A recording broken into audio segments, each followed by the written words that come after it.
Hi there, I'm Mike Larson, editor-in-chief at MoneyShow, and the host of the session you're about to tune into. It contains key insights, up-to-date forecasts, and actionable recommendations from one of the legends of global investing, Mark Mobius. I hope you enjoy this abbreviated recording. If you'd like to get the whole picture, I encourage you to check out our virtual pass. For just $49, you can gain access to the entire session, plus every single presentation from our recent 3-day event. Simply navigate to the website in the description below and secure your pass today. I'm also thrilled to be sitting down for the third in a series of fireside chats over the past year with an investing legend. His research, insights, and investing track record in foreign and emerging markets is second to none in the money management industry. His name is Mark Mobius, and he is co-founder of Mobius Capital Partners. The firm utilizes a concentrated, highly specialized, active investment approach.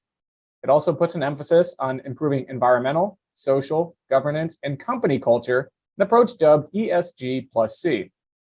Prior to launching Mobius Capital Partners, Mark was employed at Franklin Templeton Investments for more than 30 years, most recently as executive chairman of the Templeton Emerging Markets Group. Thank you so much for joining me today, Mark.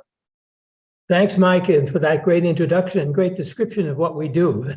Thank Great. you. Again, this is the third time I've had the pleasure of speaking with you about the markets. Certainly a lot has changed since this time last year. And I'm just going to jump right in with the big geopolitical topic. I mean, obviously, you've been following what's been going on in hotspots around the world. What is your take on what's happening in the Middle East? And I'm wondering if you can kind of compare it to what you've talked about before with some of the other geopolitical hotspots, like in Ukraine with Russia. Well, today I'm speaking to you from Dubai, where I live now, and I'm right in the heart of the Middle East. And obviously, it's a real big issue here because a lot of these countries are torn between making normalized relations with Israel, which many of them have done already, but then supporting the Palestinians as well. So it's really a big, big issue in the Middle East. I think the support here will probably be more and more in the terms of support for the people who are affected by the war, but it's definitely going to have an impact on what happens here in this part of the world. So it remains to be seen. I think it's early days. Nevertheless, I think it's not going to have a very big impact on the global markets.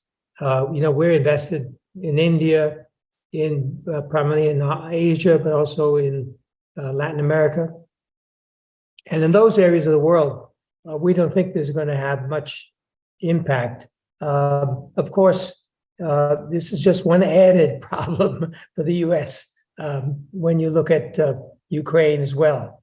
So it's really a big issue for the U.S. because now the U.S. is dealing with China, dealing with Russia, Ukraine, and now they have to deal with the Israel problem. This is an obvious human tragedy. We all know that. And it's somewhat difficult to talk about market impacts and things like that, but that's what we do. I'm curious as to your take, how these hotspots factor into your overall global investing decisions at this point. I know when we spoke previously, you mentioned, you had avoided essentially investing in Russia in the run up to the Ukraine war. Are there other parts, and particularly with what's happening potentially with China and Taiwan, other parts of the world that concern you or that factor into where you're dedicating your investment dollars? We definitely look at these factors, no question about it, because, first and foremost, when you're investing globally, you have to ensure that once you put your money in, you'll be able to get it out. So the first thing we look at is foreign exchange reserves. Are there any restrictions on getting money out, et cetera, et cetera? Now, of course, if there's a war going on, then you're going to have a problem. So you have to be very cautious about that. And also, if the government decides to take over your companies, that's another problem. This is what happened in Venezuela. And as soon as Chavez came in and announced nationalization, we were out of that country in a flash. Yep. So these are the facts we look at. Other than that, I try to emphasize that we're investing in companies, not countries. Now, as I just said, we definitely have to look at the country risk aspect, yes. But then after we've done that, which primarily related to foreign exchange and that sort of thing, then we have to look at the companies. And interesting to note that the biggest country we have in our funds is Taiwan. And we made the decision that it's very unlikely that the Chinese will attack Taiwan at this stage of the game. And even if they did, the companies in which we've invested are companies that are primarily software oriented. In other words, they're doing the design for chips. And these companies can be working anywhere in the world and could get out of Taiwan in a minute's notice. But nevertheless, we still made that decision. The second biggest country is India, mainly because it's a huge country with lots of opportunities, but more importantly, it's a growing country. It's growing at 7%. It's one of the highest growth rates in the world. So now, of course, again, we see that as a very good background, but at the end of the day, we look at the individual companies, and we found some wonderful companies in India. I'm glad you brought up India. I was going to get to it a little bit later, but that's a great time to segue to that. I think I saw a report that mentioned you have your highest allocation there, something like 20% versus historically 5 to 10%. Is that accurate? Yes, we have the largest allocation there in both Taiwan and in India. So it's quite different from the index, for example. And one of the things that we emphasize is not to follow the index, because we feel that the index is everybody else. So we want to get away from the crowd. Let's put it that way. The other thing we do is avoid index stocks. So you'll see most of the stocks we have in the portfolio are medium-sized stocks. They have good turnover, but they're not in the index. They're not big enough to be in any index. So that, again, we're avoiding the crowd. And also, it gives us an edge because we can do our own research, and chances are other people are not looking at these stocks. You know, I saw the quote you had on Twitter a few weeks back. It said, "Venture where others hesitate, for in the unknown lies the greatest potential." And that seemed like a good way to think about emerging markets investing overall versus investing here in the U.S. Clearly, U.S. has generally outperformed. Foreign markets have generally underperformed, especially for a dollar-based investor. I'm curious as to what you think might change that tide from a big picture standpoint. Well, for us, actually, we've been able to outperform the U.S. market with these countries in which we've invested. But it's not easy. There's no question about that. The U.S. market is so deep and wide. But one thing to remember, and this is one of the big changes that have taken place since I first got into emerging markets in 1987, and that is a lot of these companies in America actually could be called emerging market companies, because at least 50% or more of their earnings are outside the US and primarily in some of these emerging markets. If you take Apple, for example, a big part of their earnings are in China and in other places like India, et cetera, et cetera. And if you look at the supply chain of these companies, you'll find out a lot of their products are not made in America, but made in these emerging countries. So now it's become difficult to define what is an emerging market company, because, you know, we can find them in America. In fact, we have one listed company in America, which we consider an emerging market company. It's a software company. They were big in, they had a lot of their software engineers and programmers in Ukraine and Russia and Eastern Europe. And when the Ukraine war started, the stock price, of course, tanked, and it was a great opportunity to buy, because we found that they could get their people out of the country and they could work anywhere, which is what they've done. Got it. Let's talk about some of the individual sectors and names you like. You mentioned software. Obviously, there's a couple of names that you're interested in there. What else interests you at these valuations in this stage in sort of the economic cycle? Well, as you say, software is big with us. I mean, for example, a company in India called Persistent Systems is a software house. And we've been looking at companies in Thailand that are engaged in software. You know, in these countries, software is not just programming, but it's consulting. In other words, they go into a company and they help the company reorganize sales, reorganize the manufacturing, whatever.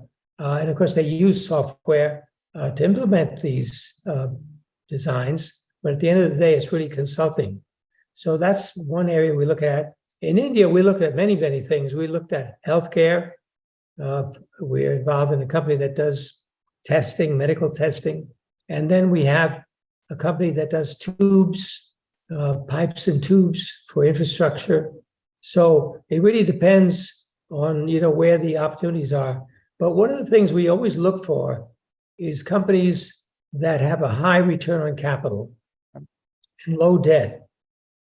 Now, what does that mean? The company may have a high PE ratio, but we don't care about that because we found that if a company has a high return on capital, then they can their PE ratio is going to be coming down because the E is going to get larger and larger as you go down the road.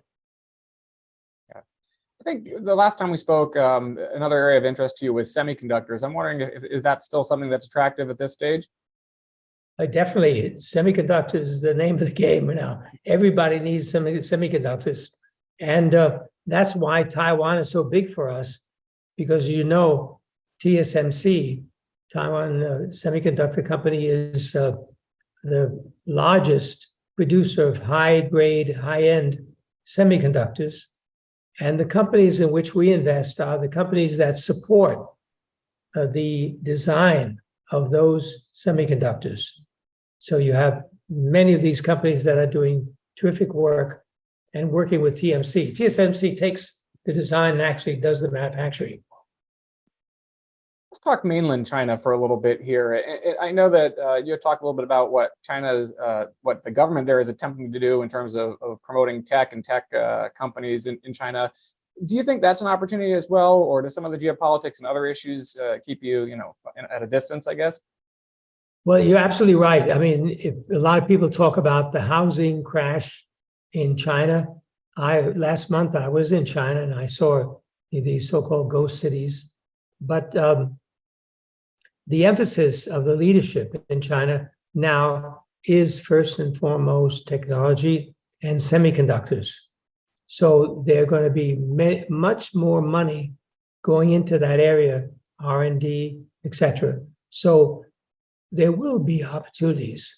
But you must remember the companies in Taiwan still are supplying a lot to the Chinese. So there's a relationship there that is very important for the Chinese and for the Taiwanese. How about some of the other foreign markets, emerging markets that you're invested in, South Africa, for example, or Brazil? What do you see as the opportunity there? Are those areas you've been de-emphasizing or re-emphasizing?